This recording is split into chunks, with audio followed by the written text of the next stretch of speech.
news tonight. 3 livestock herders are found dead in Ruaha National Park. The government directs investment institutions to ensure investment areas have essential services.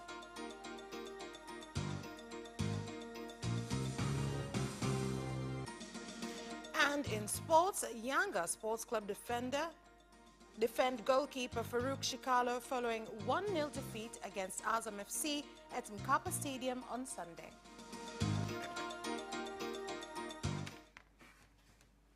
Good evening. This is Capital News at 9:30. My name is Vanessa Victor. Let's start things off with the national news. 3 livestock herders' bodies have been discovered in Ruaha Mkuu River in Ruaha National Park, with reports saying 3 other people who had been herding cattle are missing.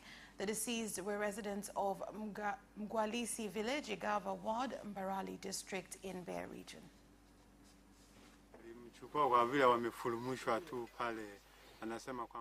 He took cattle for grazing, but once on duty, they ended up at a reserve and were chased away.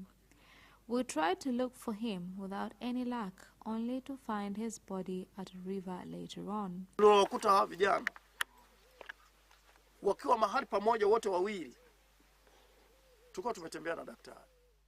We found 1 body and 1 head. The fisherman was killed by using a sharp item that entered on the left side of the head under an ear and exited on right side.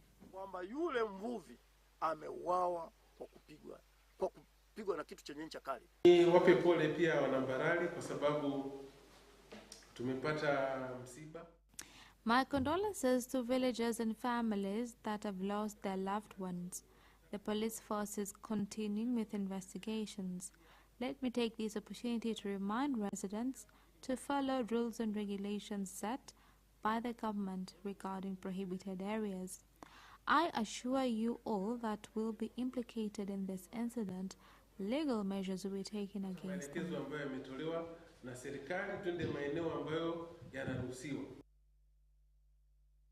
The Minister of State in the Vice President's Office for Union and Environment, Layman Jaffo, has tabled his ministry's 2021-2022 budget estimates of 28 billion shillings and outlined priorities of the budget, which aims to strengthen the union and environment conservation, whereby several members of parliament who contributed to the budget questioned how donor funds for climate change have been used.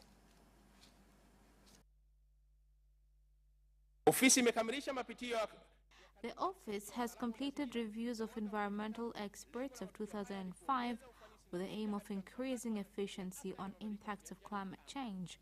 The office has also continued efforts of reducing uses of charcoal by emphasizing uses of alternative energies like gas, electricity, biogas, and alternative charcoal.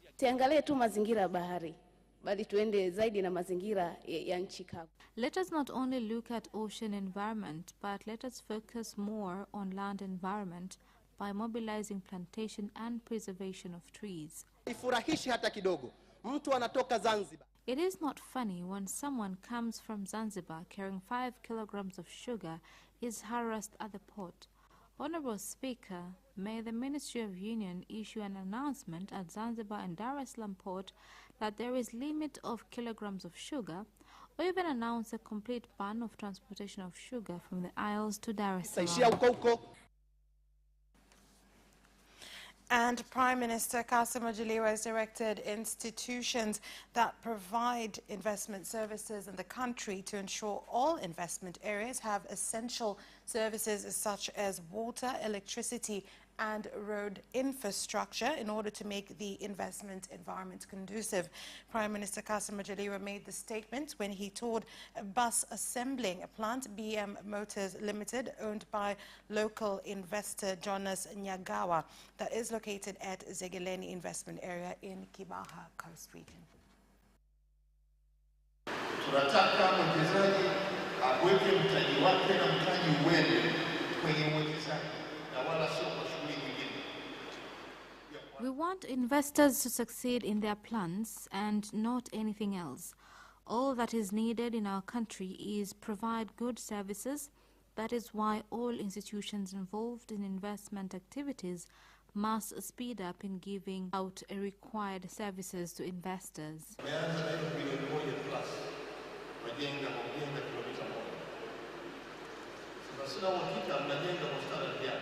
Roads have been constructed, but I'm not sure of its standard. All I know its cost of production is over 1 billion shillings. Please make sure that construction begins immediately. Director, together with Tarura, make sure that all the roads that surround the factories are in good conditions. Basi yetu ni mazuri.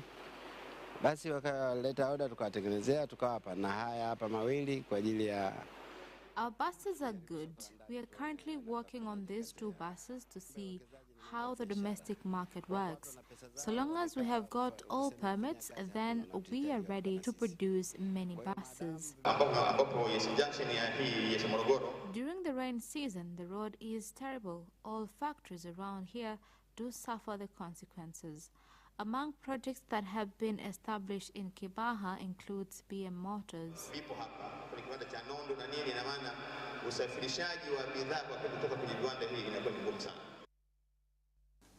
The Deputy Permanent Secretary from the Ministry of Information, Culture, Arts and Sports, Dr. Ali Posi, has said that the government will continue to protect the right to information in accordance with the Constitution as well as implementation of international agreements which the government of Tanzania has ratified.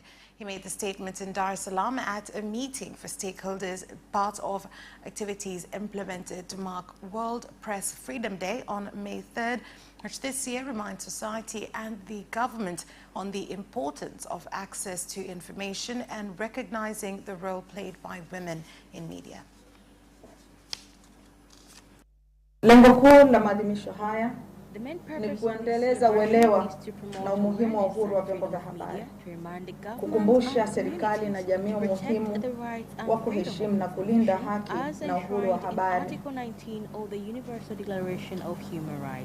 Media workers remain crucial to helping us make informed decisions, especially during these times when the world is fighting a pandemic and access to timely and accurate information can quite literally mean the difference between life and death. The theme of this year's celebration of the World Press Freedom Day is information as a public good.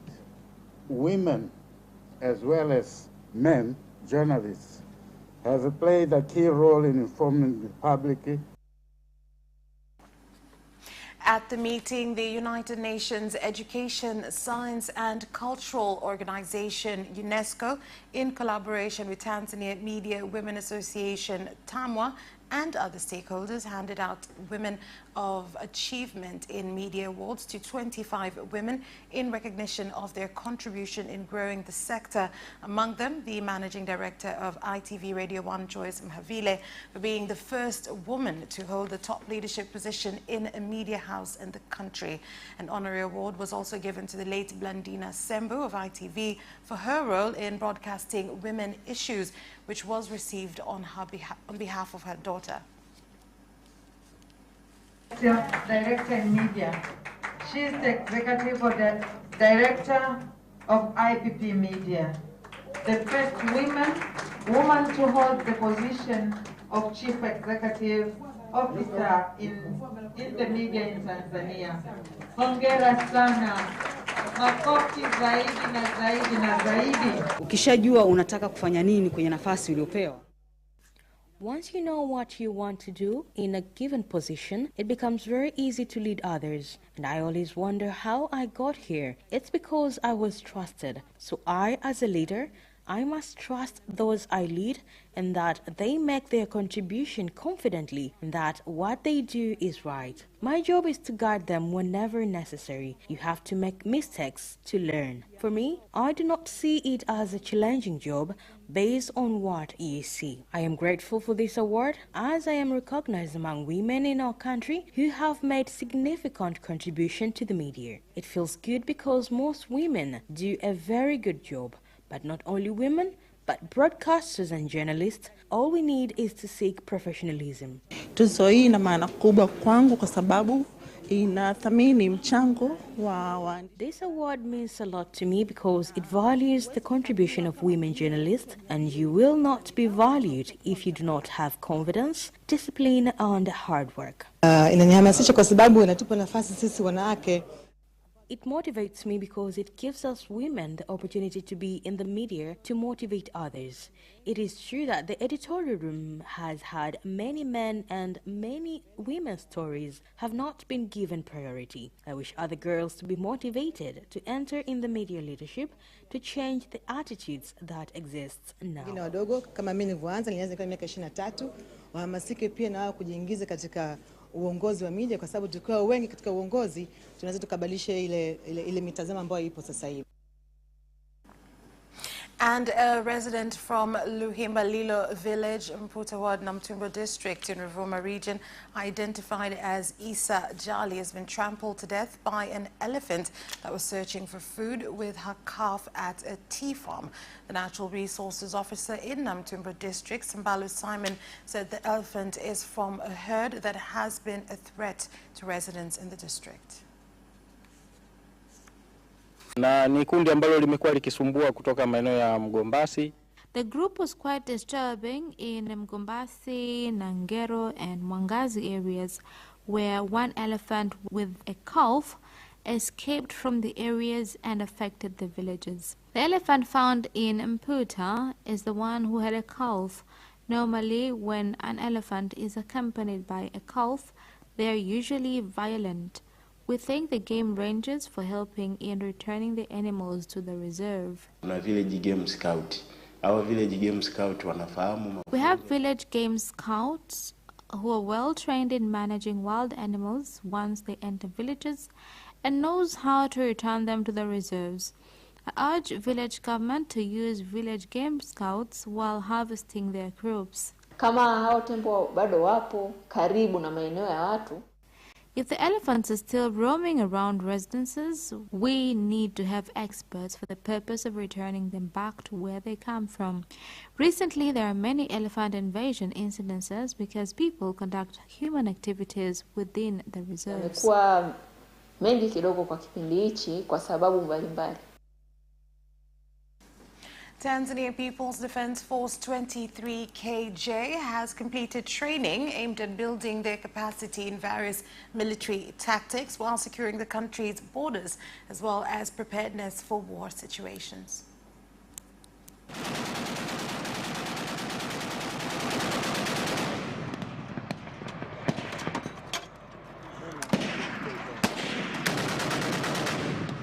Ile target imepigwa ingekuwa ni mti lakini umeshaanguka. Kwa 75. If the heated target was shows that the soldiers are well trained.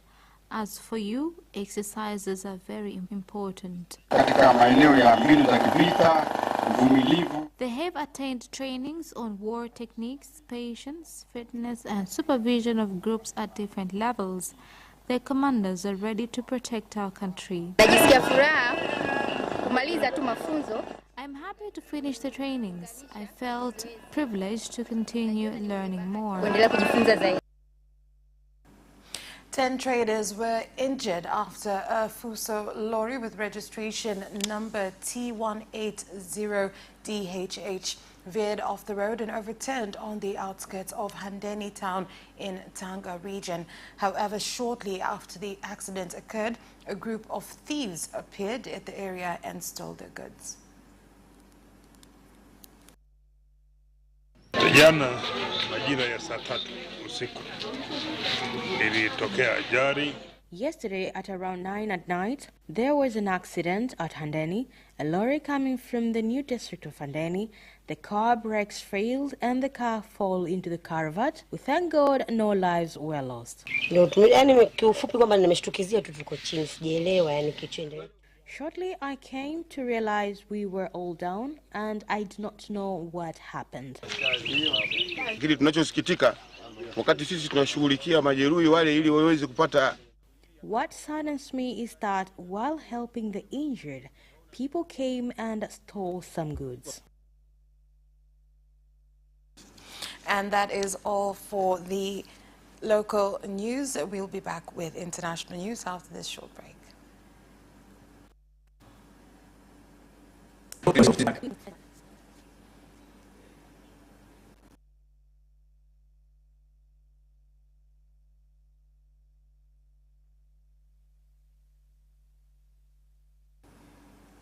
And in international news, India's new coronavirus cases have stayed above 300,000 for the 6th consecutive day on Tuesday, while its armed forces pledged urgent medical aid to help battle the staggering spike in infections overwhelming its hospitals and even the crematoriums. Many countries, including the United Kingdom, Germany and the United States, have pledged to send urgent medical aid, with the first shipment from the UK arriving early Tuesday. The World Health Organization has described the situation in the world's second most populous country as beyond heartbreaking.